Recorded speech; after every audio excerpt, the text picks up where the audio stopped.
This is Samsung Galaxy A34, and in today's video I will demonstrate that you can share the Wi-Fi network with others on this device.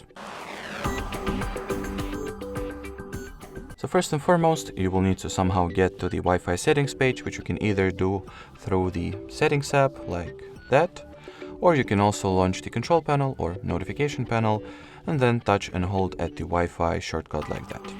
Then, assuming that you are connected to the Wi-Fi network that you would like to share with others, tap at the gear icon in front of it, then go for the QR code option to your bottom left, and as you can see, the system will provide us with a QR code that you can further scan with any other device, or well, not you, but one of your friends, colleagues, or family members, whoever is the person you would like to share this network to.